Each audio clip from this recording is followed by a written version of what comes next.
The Lost Leonardo.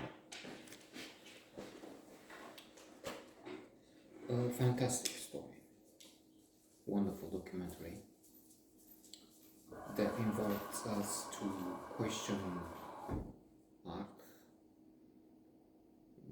What does it stand for? What does it mean in this age?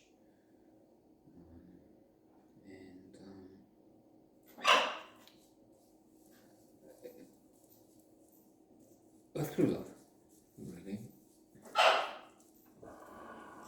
In that there is this painting an art lover finds in New Orleans in the US, and he buys for not really a pittance. I mean, it's not $2 on a market fair, the rush sale, but still a few thousand. And considering, spoiler alert, that it will be sold for a world record of 250 million, then we see that indeed the original price paid for it was negligible compared. So there are interviews in the documentary with those involved. Most of those involved, you cannot, I guess, get a one-on-one with the likes of MBS, Mohammed bin Salman of Saudi Arabia, or the Russian tycoon. I forgot his name and I never wanted to remember it. Not worth it.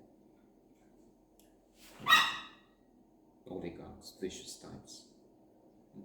Probably Putin, his regime, making this very likely, some say sure, invasion of Ukraine possible. But let's not get on that alley. Indeed, the makers of this wonderful film explained at the end that they tried to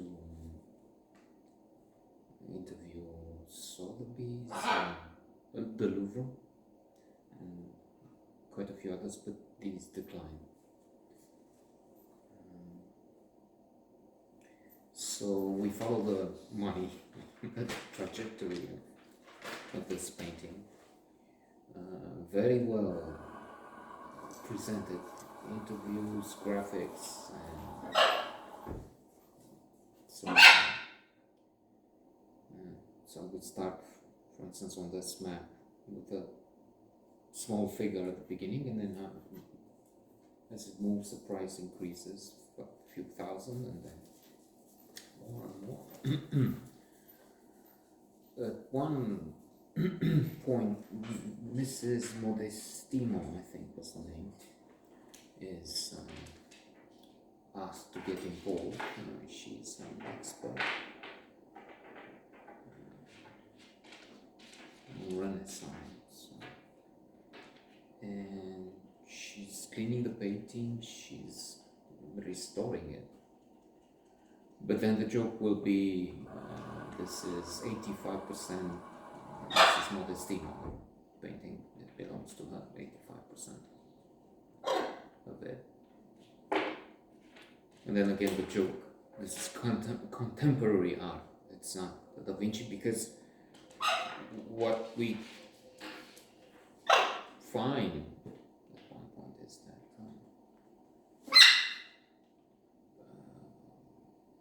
on one camp we had those who thought this is the lost Leonardo, the last also, Salvador Mundi.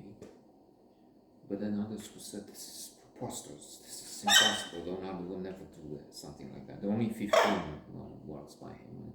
Would he choose this cheap wood with a fault in the middle? No, when he was such a perfectionist and a perfect artist? No way. Some inviters, some will really comment on it. Say this is biggest troll. However, National Gallery, hosts takes this in. They will use extraordinary marketing tools, Sotheby's at one point. Leonardo DiCaprio, not James, is there to see the other Leonardo, Da Vinci.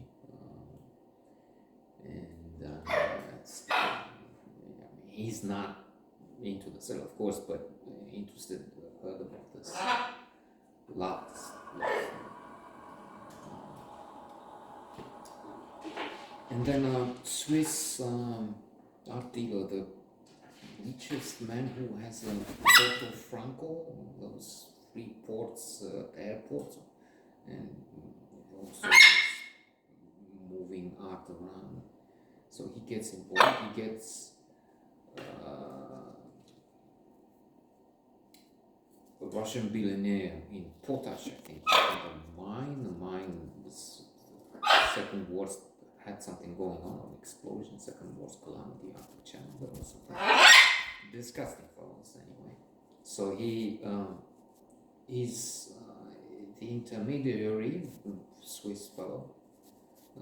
He talks that between the one who bought the painting, who owns the painting, and he got some others interested, an art dealer, Mrs. Modestino was asked reward for what she's doing, and she said she was nicely compensated. I don't know in proportion with the final tag. But anyway, between the US and this Russian oligarch, the oligarch pays something like $130 million, while the Americans get 80. So the Swiss made 50 million in 2 days. And that caused us, because it came out, some emails and the lies involved. Well, I'm telling you, I'm getting it over 127.5. I think he said in one message. I got them down, the Russian finds about it, vicious, sues this Swiss guy in Singapore and everywhere,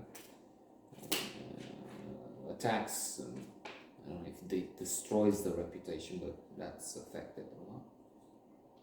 And it's a fight.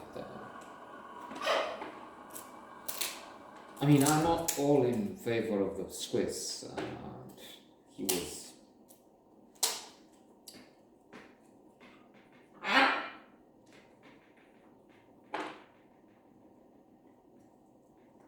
not a swindle,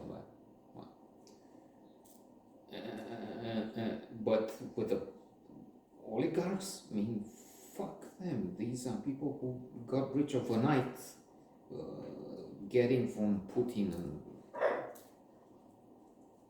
his clique factories and the billions of dollars they have. Really. I mean, they're not like, wow, brilliant. Anyway, let's stop here with that. And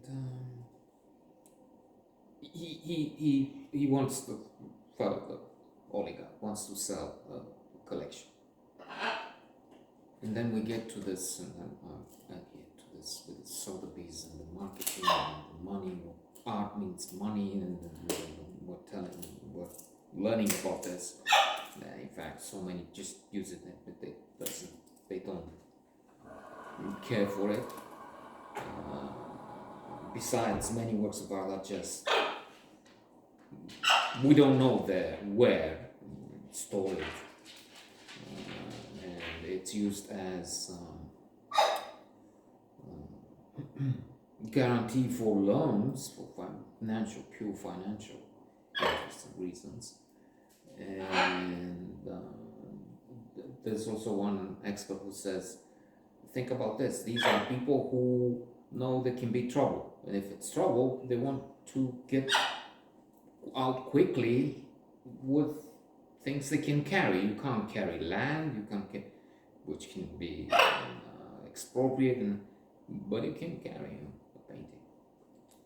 So as I said earlier, MBS is the fellow who finally buys it. And then there's a scandal involving him, the Louvre, a supposed loan of the painting, which never materializes.